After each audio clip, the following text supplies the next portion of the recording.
La crainte est définie comme le fait d'éprouver une forte inquiétude devant ce que l'on considère comme dangereux, douloureux ou pénible. Nombreuses sont les personnes qui ressentent ce sentiment à l'annonce d'une mauvaise nouvelle, face à une maladie ou à un échec, ou encore face à une situation qui semble impossible à résoudre. Mais le Seigneur Jésus a dit « Ne crains pas, crois seulement. » Croire, c'est confier, remettre, avoir la certitude que même si la situation semble difficile, Dieu ne faillira pas. Croyez-vous?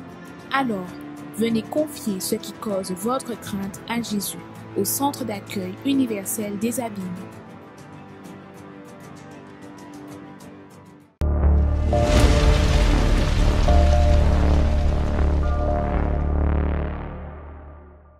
Bonsoir à tous, soyez les bienvenus à notre émission Arrêtez de souffrir. Nous sommes ici de retour avec vous tous et toujours pour pouvoir vous montrer qu'il y a un espoir. Il y a une porte d'issue, une façon et une manière de pouvoir vaincre dans cette vie.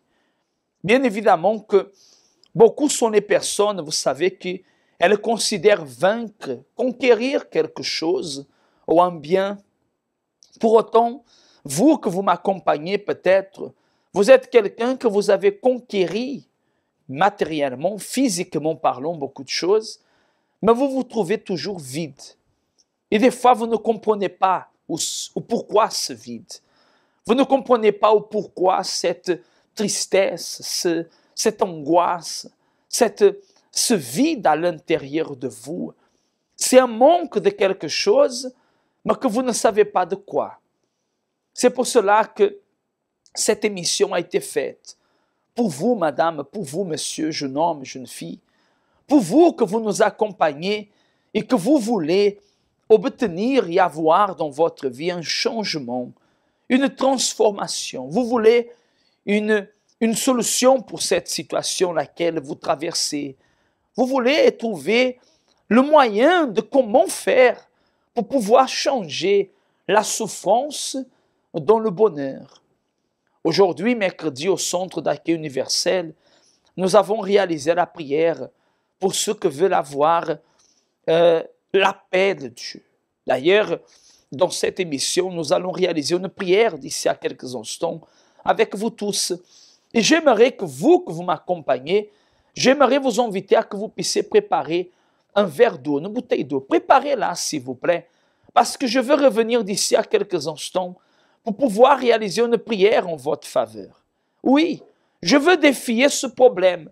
Vous qui êtes avec problème d'insomnie, vous que vous m'accompagnez, vous n'arrivez pas à dormir, vous que vous avez peur du noir, vous que vous êtes une personne dépressive, vous que pensez au suicide, vous qui êtes attaqué peut-être par des forces négatives et vous n'avez jamais parlé à personne à ce sujet, mais vous voulez une solution. Vous êtes à l'hôpital malade, vous avez manque d'air, vous n'arrivez pas à respirer, vous avez des problèmes au rein, problèmes au dos, vous n'arrivez pas à marcher. Quel est le problème que vous avez? J'aimerais en ce moment vous montrer que c'est possible d'arrêter cette souffrance. Nous allons faire le suivant. Je veux vous laisser quelques minutes pour que vous puissiez préparer ce verre d'eau, cette bouteille d'eau. Nous allons accompagner un témoignage, nous allons accompagner un spot et on revient tout de suite où nous allons unir notre foi. Ne quittez pas. Préparez le verre d'eau, accompagnez ce témoignage, ce spot, et nous revenons ensuite pour réaliser la prière et déterminer que Dieu vienne à se manifester dans votre vie. Vous allez voir, c'est le Dieu que je vous présente ici est le même que vous dites être le même, parce que d'habitude on dit Dieu est le même. Il a un seul Dieu. Oui, mais s'il a un seul Dieu, pourquoi il fonctionne pour certains et pas d'autres? Il a un problème. Et c'est ce que je veux vous montrer ce soir à travers cette émission. Je m'appelle Jérôme et avant d'arriver en France, enfin je suis d'origine haïtienne. Avant d'arriver en France, je vivais en Haïti. On va dire que j'avais une situation économiquement stable, parce que mon père il avait un poste avec un très bon salaire et je manquais de rien économiquement, physiquement. Mais sauf que en fait on va dire que j'étais pas totalement heureuse parce que déjà je vivais avec mes grands-parents que je considérais comme mes parents. Pour moi, c'était mes parents. Et en fait, j'ai jamais eu en fait cette structure familiale. Et j'ai toujours eu en fait dans la tête que j'ai toujours pensé en fait que mes parents m'aimaient pas.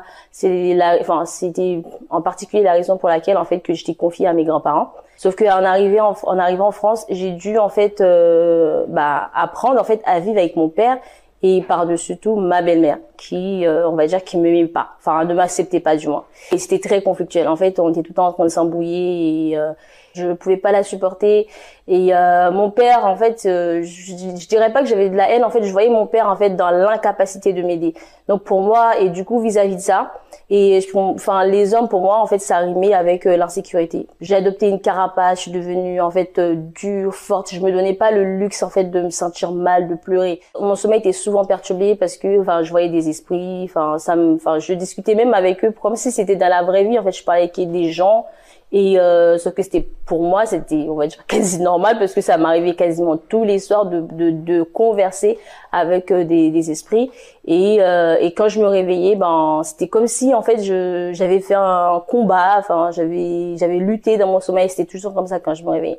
En arrivant sur centre d'accueil universel, ils m'ont expliqué en fait les différents propos par rapport aux différents jours, les jours de la semaine. Donc tout de suite en fait je me suis lancée dedans et tout de suite en fait je me suis dit j'ai écouté les témoignages, je me suis dit moi j'ai rien à perdre, je vais me lancer et on va voir ce que ça va donner. Et c'est comme ça en fait je suivais les propos surtout les vendredis pour la délivrance parce que en fait j'ai compris que c'était pas normal en fait d'avoir un sommeil autant perturbé et de converser en fait avec des esprits dans mon sommeil. Et du coup je me suis lancée dans les propos du vendredi et donc petit à petit en fait j'ai vu que ça commençait à aller mieux. En fait je pouvais faire un sommeil une nuit complète sans me réveiller et c'est au fur et à mesure comme ça que j'ai pu avoir des changements, des évolutions dans ma vie. Et aussi en fait quand je suis arrivée au centre d'accueil en fait universel, j'avais déjà en fait entamé une relation. Mais cette relation, encore une fois, pour c'était une relation comme ça, j'avais jamais aussi envisagé de me marier parce que pour moi le mariage c'est pas vraiment quelque chose qui était dans mes projets. Et sauf que en fait à force de venir à l'église, d'écouter la parole, en fait ma conscience elle m'accusait parce que je savais qu'en fait à l'intérieur de moi que ma relation en fait elle était pas compatible avec la parole de Dieu et qu'il fallait que je puisse remédier à tout ça. Donc du coup ce que j'ai fait j'ai discuté en fait avec mon petit copain à l'époque qui est maintenant mon mari. J'ai échangé avec lui en fait pour par rapport à ce sujet-là pour lui dire que là c'est bon en fait ce que je veux c'est que je veux en fait investir en moi et qu'après en fait recommencer notre relation sur de bonnes bases et ça tombait bien parce que lui aussi était d'accord parce que entre-temps lui aussi il venait au centre d'accueil universel. Donc il était d'accord pour partir. Mais c'est vrai qu'en fait c'était super compliqué, super dur parce que on se dit OK d'accord, on sait pas comment ça va se passer et si vraiment un jour parce que en fait en vrai j'avais des sentiments pour lui et je me dis imagine qu'après après tout ça on n'arrive pas à se mettre ensemble et qu'il trouve quelqu'un d'autre à l'église. En plus je me disais il y avait plein de filles à l'église qui refassent sa vie et moi dans tout ça où est-ce qu'elle est ma place en fait. Donc il fallait que je confie et c'est vrai dans mes prières je dis toujours à Dieu et en fait j'ai fait ça parce que pour être en règle avec toi, pour obéir à ta parole, mais en fait tu connais mon cœur, tu sais ce que je ressens aussi également pour lui. Tout ce que je te demande, si vraiment il n'est pas fait pour moi, mais que tu enlèves, en fait, que tu effaces mes sentiments petit à petit. En fait, que je vienne pas à sentir, en fait, la perte de quelque chose. Dieu, en fait, a vu le sacrifice que moi j'ai fait et que lui aussi il a fait. Ma vie, en fait, a commencé à évoluer, en fait, dans tous les domaines, que ce soit dans la vie professionnelle, même dans les démarches administratives également, dans la vie sentimentale. Donc aujourd'hui, en fait, je suis mariée. J'ai un enfant, j'ai une petite fille. Donc voilà, moi qui me voyais pas, je voyais pas en fait une vie familiale aussi structurée pour moi. Et aujourd'hui j'ai tout ça.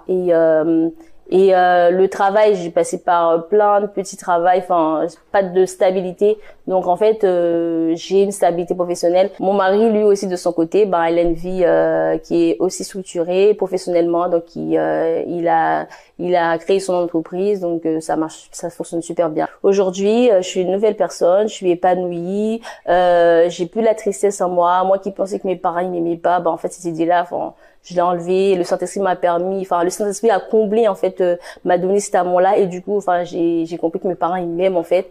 Et moi qui me voyais pas avoir une famille, j'ai une famille structurée, et j'ai Dieu avec moi qui m'accompagne. J'ai des luttes, mais je sais que je vais y arriver.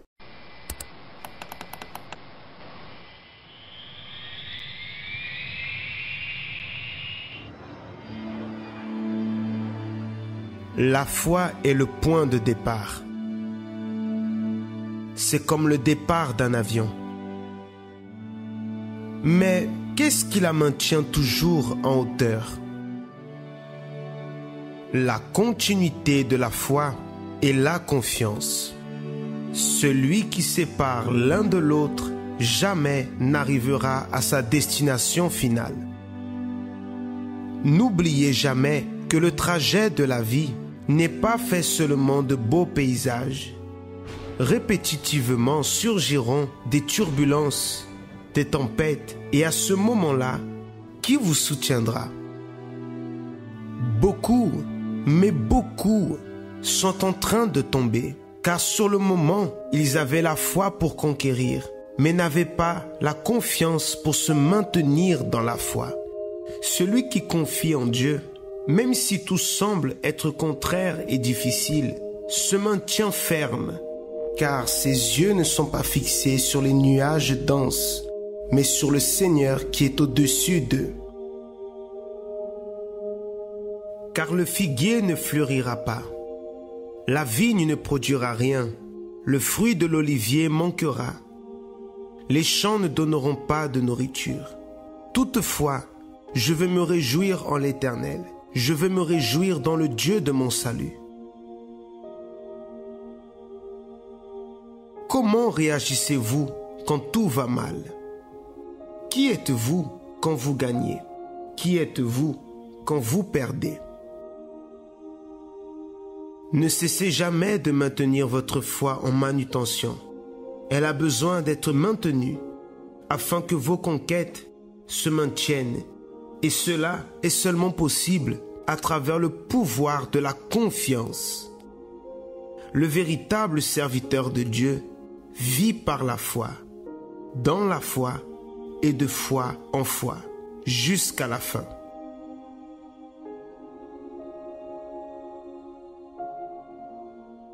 Voilà de retour alors, vous que vous venez de vous connecter, vous avez préparé le verre d'eau. C'est déjà préparé, monsieur, madame, vous qui êtes à l'hôpital, vous qui êtes en prison, oui, vous qui êtes incarcéré là. Arrive, pendant la journée, peut-être vous êtes avec vos amis, vos compagnies, mais là vous êtes seul. Et là vous vous retrouvez vide, triste, angoissé, méprisé. Vous que vous êtes là, incarcéré, que tout le monde vous critique, vous juge. Vous avez fait des mauvais choix et vous êtes conscient de cela. Mais aujourd'hui vous voulez un changement. Dieu va vous visiter là où vous êtes. Dieu va vous toucher là où vous êtes. Si vous croyez, Dieu il va aller à votre rencontre. Alors, là où vous êtes, tenez ce verre d'eau, cette bouteille d'eau entre vos mains. On va parler avec Dieu. Seigneur, mon Dieu, mon Père, au nom du Seigneur Jésus, mon Dieu. Mon Père, nous sommes ici pour pouvoir défier ce problème. Défier cette situation que cette personne est en train de vivre. Ce problème que cette personne est en train de surmonter, en train de traverser, en train de passer. Cette situation que cette personne, mon Dieu, elle est en train de vivre et elle n'arrive pas à s'en sortir. Elle veut, mon Père, un changement, mais elle ne sait pas comment faire. Ce sont des personnes qui sont hospitalisées, qui sont en psychiatrie, mon Dieu. Pour autant, elles sont conscientes de qui elles sont, de ce qu'elles font, mais parce que le problème qu'elles ont, elles ne comprennent pas, on l'a interné en psychiatrie. Elles sont à l'hôpital dans un lit, en train de souffrir, mon Seigneur, avec des douleurs horribles. Mais aucun traitement, aucune radio, aucune échographie a montré le problème. Personne ne sait ce qui se passe. Cette personne qui est à la maison triste, en train de pleurer, en train, Seigneur, de regarder sa famille se détruire.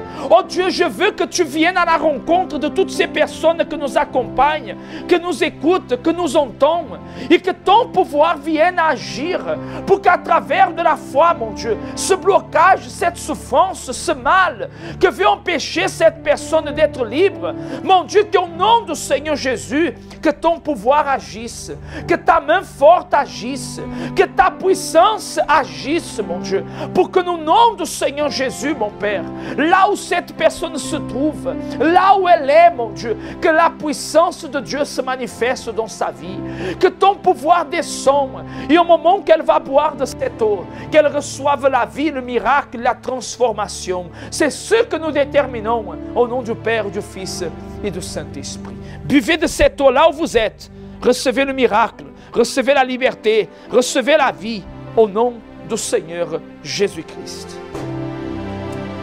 Amen et grâce à Dieu. Regardez-moi, vous que vous m'accompagnez.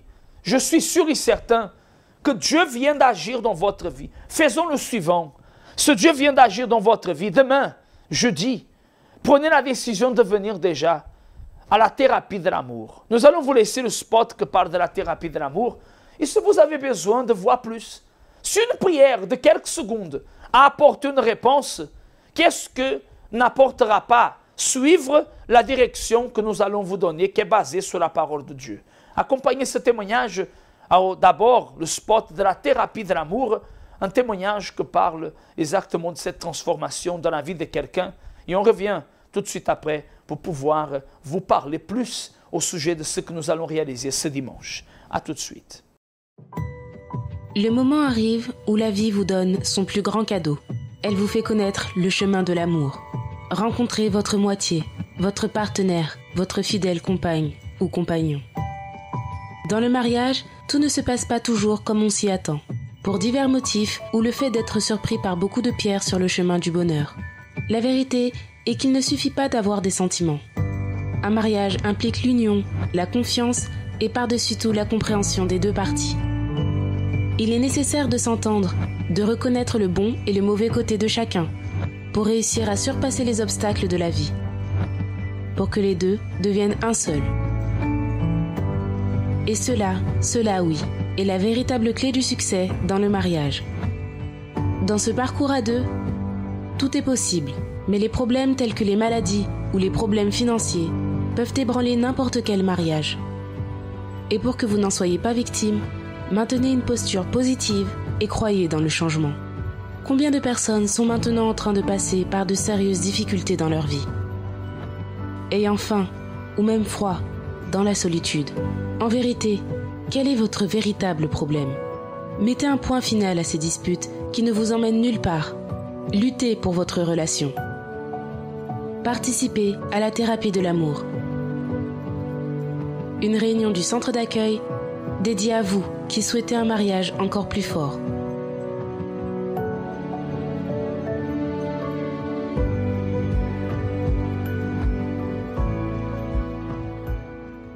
Je m'appelle Marcel.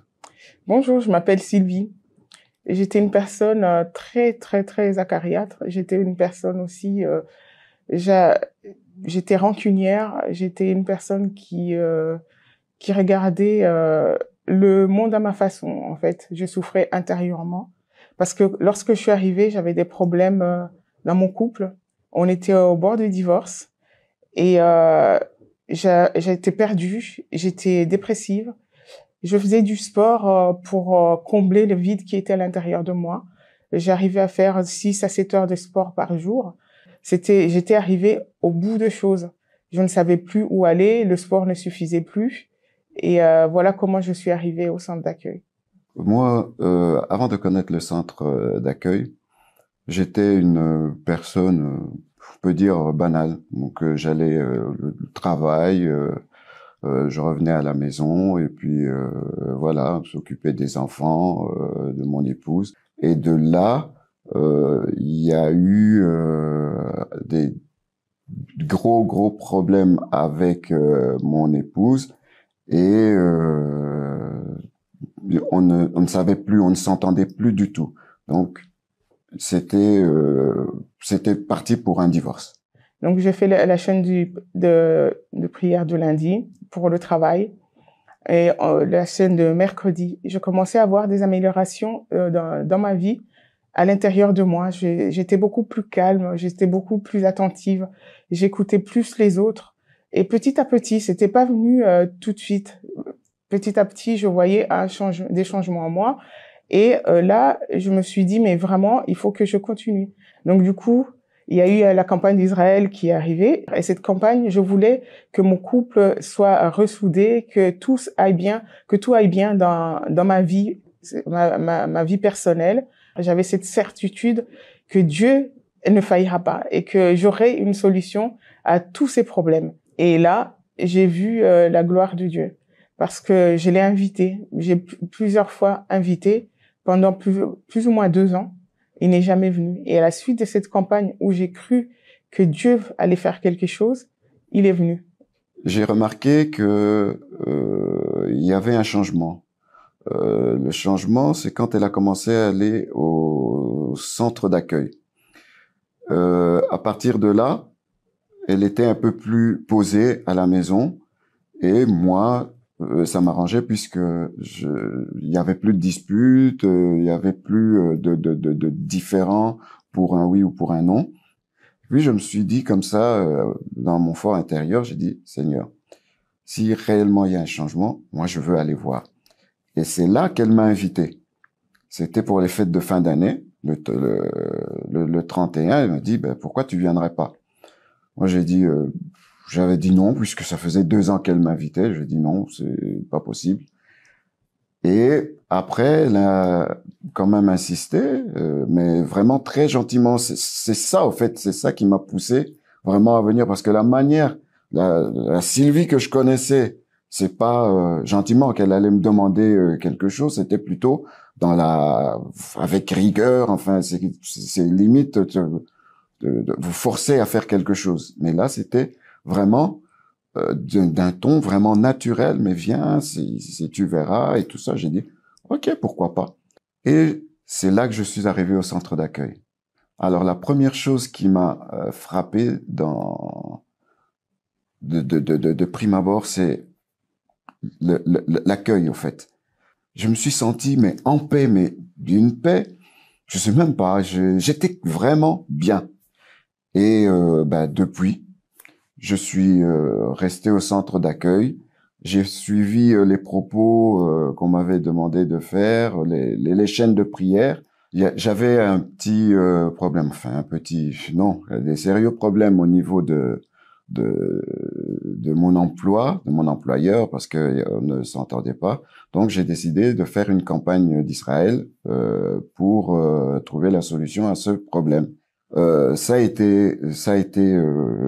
a été fructueuse parce que on m'avait envoyé à une formation justement exprès pour que je sois licencié suite à cette formation. Et au bout de cette formation, en fait, ça me donnait un niveau comme chef de service de sécurité incendie. Et je suis devenu chef de service de sécurité incendie. À la suite, je me suis battu pour le Saint-Esprit, parce que je sentais quand même qu'il y avait quelque chose qui manquait. Avant d'avoir le baptême du Saint-Esprit, je sentais qu'il fallait d'abord que je fasse mon baptême de l'eau. Donc, je me suis engagé, j'ai prié, j'ai jeûné, et mon épouse, d'ailleurs, elle n'était même pas au courant. Je suis rentré dans l'eau, je suis ressorti, mais j'ai senti que ce jour-là, je n'étais plus le même. J'ai vu ce changement. Et sans le Saint-Esprit, je ne crois pas qu'on puisse tenir. Après tout ce que nous avons traversé, nous sommes heureux. Notre mariage est béni. Nous passons par des difficultés, des tribulations, des tourments, mais puisque nous nous battons plus seuls. Nous sommes avec Dieu, le Saint-Esprit, qui est là, qui dirige notre vie. Nous sommes à 3 à nous battre. Et là, on voit la différence. On peut même pas, c'est incomparable. Et intérieurement, j'ai tellement cette paix en moi. C'est le Saint-Esprit me donne la direction dans toute chose. Nous sommes plus que complices. Notre vie est vraiment bénie malgré tout ce qu'on peut traverser. Et ça, je rends grâce à Dieu. Vraiment, grâce à Dieu parce que il a utilisé les personnes et ensuite il m'a donné son esprit et tout va bien pour nous. Découvrez 10 raisons de participer à la thérapie de l'amour tous les jeudis. Première raison, guérir des blessures des relations passées. Deuxième raison, apprendre l'amour intelligent. Troisième raison, se préparer avant de connaître quelqu'un. Quatrième raison, savoir choisir une personne compatible. Cinquième raison, défaire les mythes des relations. Sixième raison, retrouver un amour perdu. Septième raison, apprendre à se valoriser. Huitième raison, restaurer un mariage en crise. Neuvième raison, devenir un meilleur partenaire. Dixième raison, blinder sa relation. Tous les jeudis, à 19h, venez recevoir des conseils pour votre vie amoureuse au Centre d'accueil universel des Abîmes, 6 Morne-Vergin, face à la Brède. Voilà, nous sommes de retour alors, mes chers amis.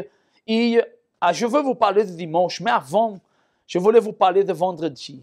Cet vendredi du feu que nous serons réunis afin de déterminer que Dieu vienne à nettoyer, à purifier votre vie. Vous êtes notre invité spécial ce vendredi. Je serai à Pointe-à-Pitre au 29 Quelfèvre, en face du parking du port.